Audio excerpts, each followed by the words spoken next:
Hi everyone, this is the second video on derivative shortcuts. We'll continue with the use of these new derivative shortcuts, these new derivative rules for progressively more complicated functions.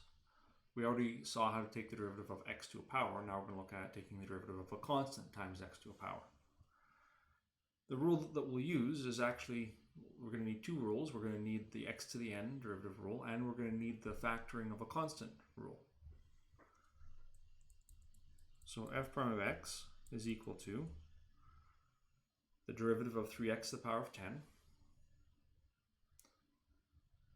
So d by dx of 3x to the power of 10. This says take the derivative of what's inside the brackets. It's a notation that you should get used to. I'll use it sometimes in the videos and sometimes I won't. The 3 can come out. 3 times d by dx of x to the power of 10. And now we'll use the x to the n rule. The 10 comes down, and we have x to the power of 10 minus 1, x to the power of 9. We can simplify. We can multiply those two constants together, the 3 and the 10, because they're both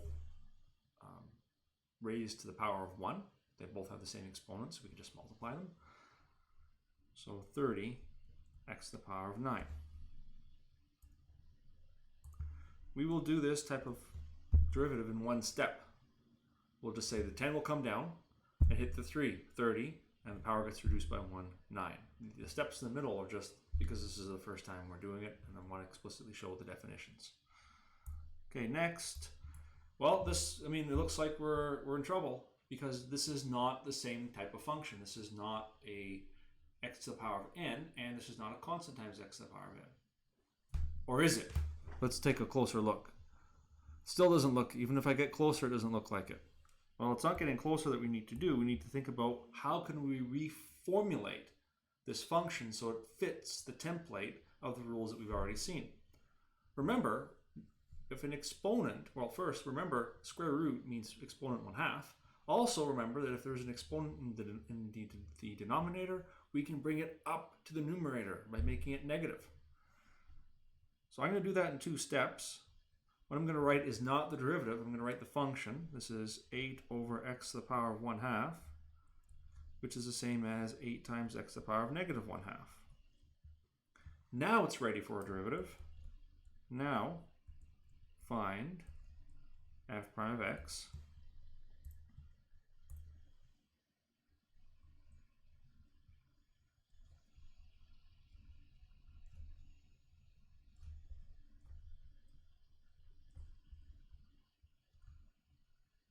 I'm just going to add this little note to the video because I know that there's a non-negligible percentage of the class that doesn't watch the videos. They look at the filled in note and they just use that. Hey, that's fine. But I want the note to at least be meaningful to the students that are learning that way. So I have to add comments like that. Okay. Now we'll take the derivative using both shortcuts. Factor the constant out front. So the 8 is going to wait outside, and then it'll multiply by the derivative of x to the power of negative 1/2. The negative 1/2 will come down, and we'll have x to one lower power. I'll do that calculation off to the side. Negative 1/2 minus 1 is negative 1 over 2 minus 2 over 2, which is negative 3 over 2.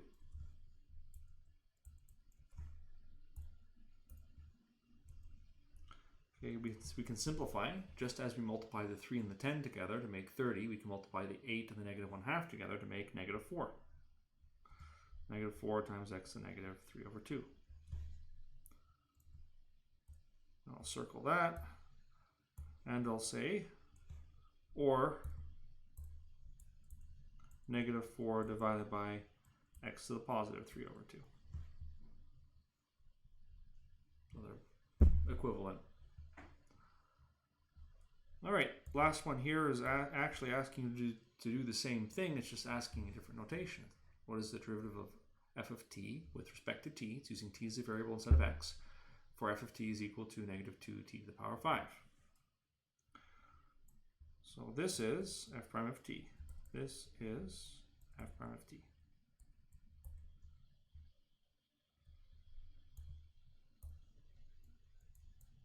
f prime of t. The negative 2 is going to wait outside, and we'll have 5t to the 4 when we take the derivative of t to the power 5. Power comes down, new power gets reduced by 1. We can multiply the constants together, negative 10t to the power 4.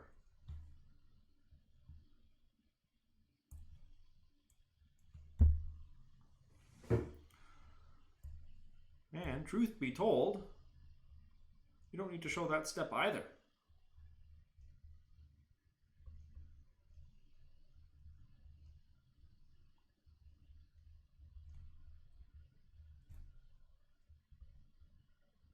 Because you'll do a calculation like this so often, you'll make up shortcuts to the shortcuts.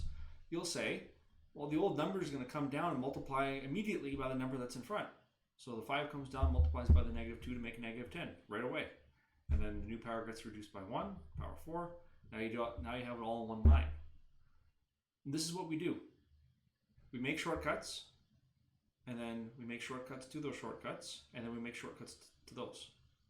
That's mathematics in a nutshell. It's a bunch of shortcuts for doing calculations. Do them efficiently and to do them accurately. Okay, next one.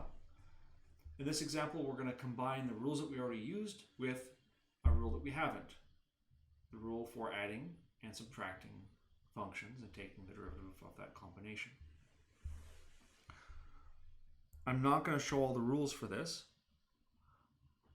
For example, I'm not going to say that the derivative of 3x to the power of 11 is equal to 3 times the derivative of x to the 11 equals 3 times 11x to the power of 10 equals 33x to the power of 10. I'm just immediately going to go to that final step, the 11 coming down, multiplying by the 3. Power gets reduced by 1.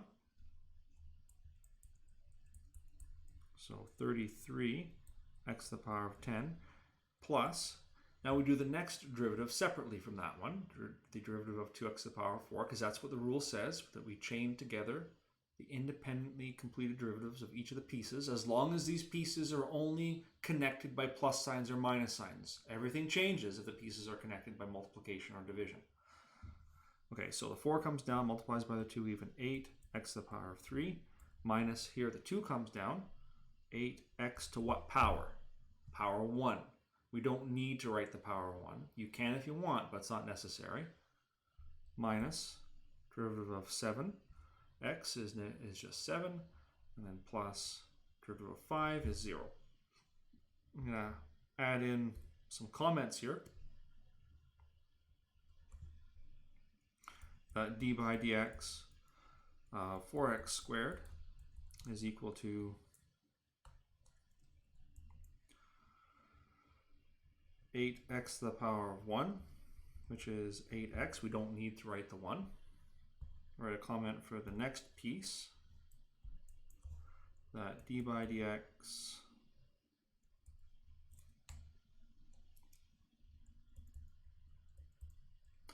of negative 7x is negative 7 times 1 times x to the power of 0, which is negative 7 times 1 times 1, which is negative 7. And then the last thing, where did that 0 come from? That's d by dx of a constant equals 0. So we chained together all the shortcuts in order to take this derivative. Now imagine trying to do this one using the definition of the derivative with a limit as h approaches 0. Because you have x to the power of 11. You'd have to have x plus h, and you'd have to expand that out 11 times. It'd be monstrous. That's where you need lots of paper, lots of pencils, and lots of patience.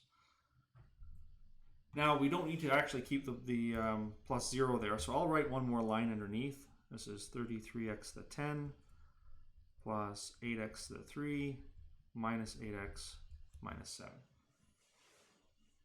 You can keep it compact like that, not keeping that plus 0. All right, another one that looks like we're in trouble for, but we're not. We use exponent laws. The reason that we're manipulating things and messing with things is we've been given a pile of rules and said you can use these rules to solve problems. And then we look at a problem that doesn't look like the rules apply for, and like, what do? Well, we do what we can. We force it to look the way that the rules are. And if we can't do that, then we're in real trouble.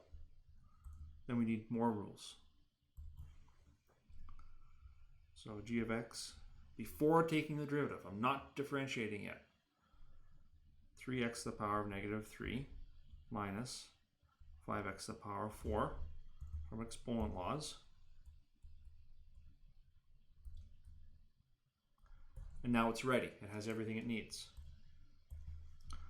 So g prime of x, the new powers, the old power comes down, multiplies by the number already in front, so minus 9x to the power of minus 4. Power gets reduced by a 1. So not power negative 2, which you may have been tempted to write. And next, the 4 comes down, multiplies by the 5, 20x to the power of 3. And I'll call that a good answer. The textbook may not. The textbook may make common denominators. Please don't do that. Not now. Maybe later, but not now. Keep it simple. Okay, and then 2 more. 3 more. Okay, that was a few. Thought we were getting close to the end, but I guess not. Forgot what I put in here. Right, the top one here doesn't look like it applies. Like this looks even worse. I got stuff on top, I got stuff on the bottom. It's not like 1 over x to a power, so what am I supposed to do? There's a few things you can do. You can use a few ways. You can common factor a 15x squared out of the top and then cancel the 15x squared down below. Notice that that's possible. But I'll show you another thing that you can do that's a little bit more general. For example, if that 30x to the power of 4, if that was a 25x to the power of 4, then you couldn't, really do this using common factoring in the same neatness. Or if that wasn't an x to the power of 3 with 150, if that was just an x, then it's also a problem for doing it that way. What I'll use is a fraction rule.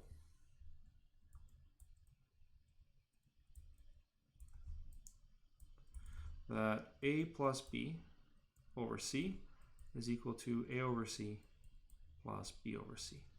This rule only works for one single term in the denominator. If you had it flipped, if you had, let's say, c divided by a plus b, you cannot write that as c over a plus c over b.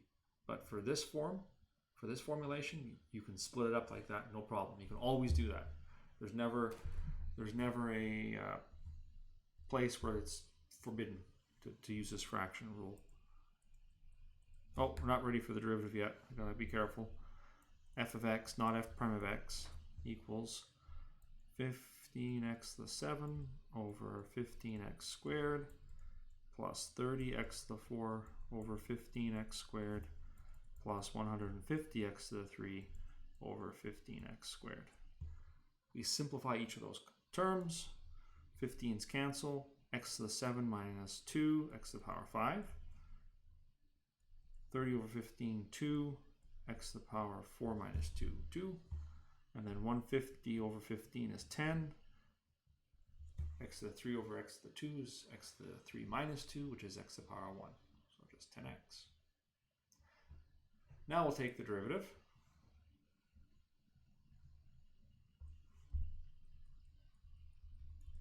Derivative is 5x to the 4 plus 4x to the power 1 plus 10.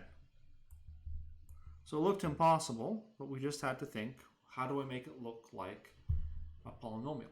Ax to the n plus bx to the m plus dot dot dot. How do I make it look that way so that I can use all those rules?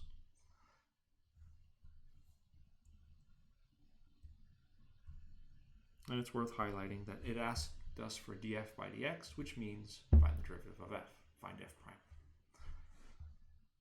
Okay, next one's the same, it's find f prime. But before finding f prime, we have to find f of x, and at least put it in a format that it's sensible.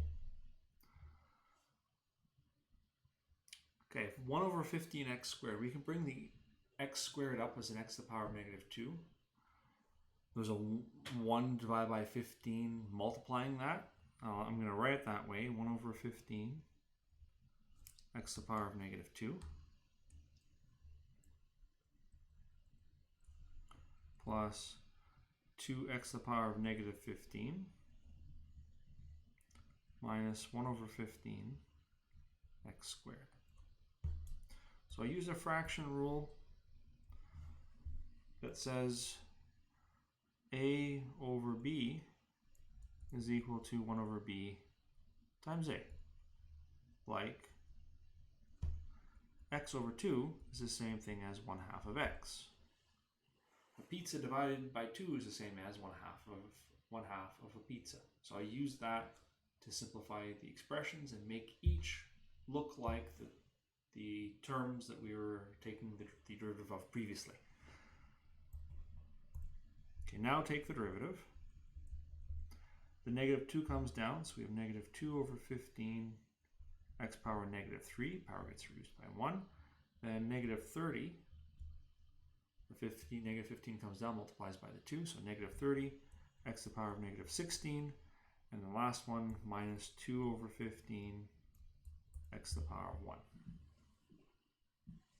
And I would not touch that any further. I would leave that alone. I would not make common denominators. I would just leave it alone. Don't do anything with it.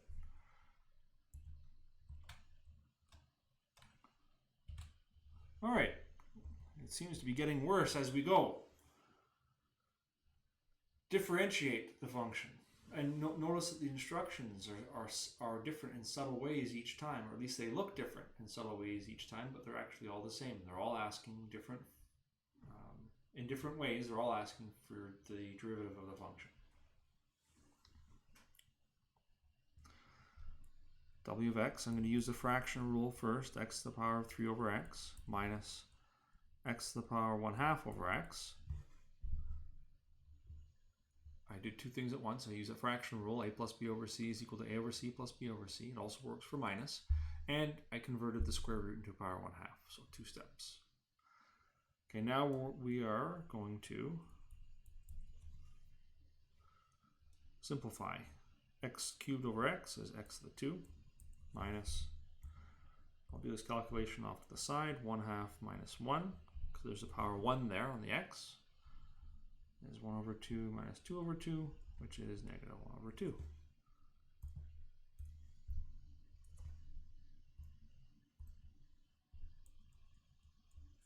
Okay, now we'll take the derivative. Derivative of x squared is 2x to the power 1, which we'll just write as 2x. The derivative of x to the negative 1/2 is minus 1/2 x to the power of, and then I'll do the calculation off to the side. Negative 1 over 2 minus 1 is minus 2 over 2 minus 1 over 2 minus 2 over 2, which is minus 3 over 2.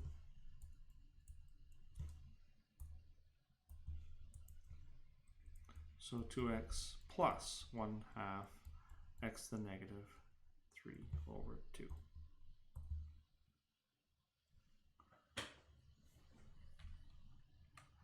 This question actually gets more difficult later on.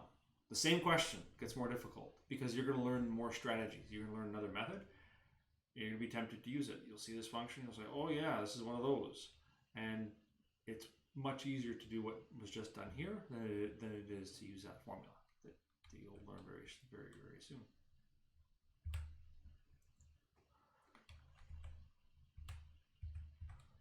Okay, and we'll continue with these examples in the next video.